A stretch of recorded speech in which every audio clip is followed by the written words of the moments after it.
ఇంతకు ముందు ఒక 5 ఏళ్ల కిందట మేము తిరుగుతూ ఉంటే మాకు జగనన్న అది చేస్తాడు, ఈసారి వైఎస్ఆర్ కాంగ్రెస్ పార్టీ వస్తే ఇది చేస్తుందని మేము చెప్పి ఆయన ప్రజలంతా నమ్మించి మేము వాళ్ళకంతా ఓట్లు వేపించుకున్నాం. ఇప్పుడు మాకు అసలు వార్డుల్లో వెళ్తా ఉంటే మాకు అసలు ఇంకా స్ట్రైనే లేదు.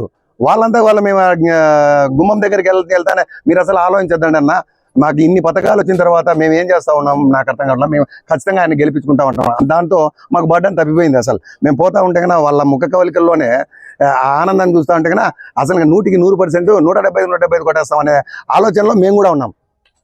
మేనిఫెస్టో మాకు నిన్ననే కదా మేనిఫెస్టో మొన్న రిలీజ్ చేశారు.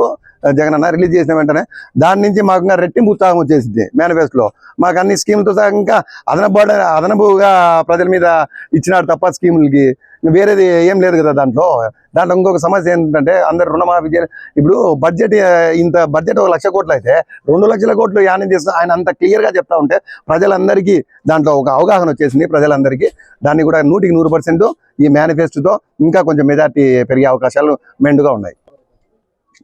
అంటే ఒక 13 వార్డ్స్ దాకా చేశాము. కరెక్ట్గా నెంబర్ అంటే ఈ 10 రోజుల్లో మొత్తం అంతా తాడిపత్రి అంటే అన్ని వార్డులలో 100% పర్యటించి వాళ్ళ సమస్యలు ఏదో కనుక్కొని వాళ్ళు క్లియర్ చేస్తారు.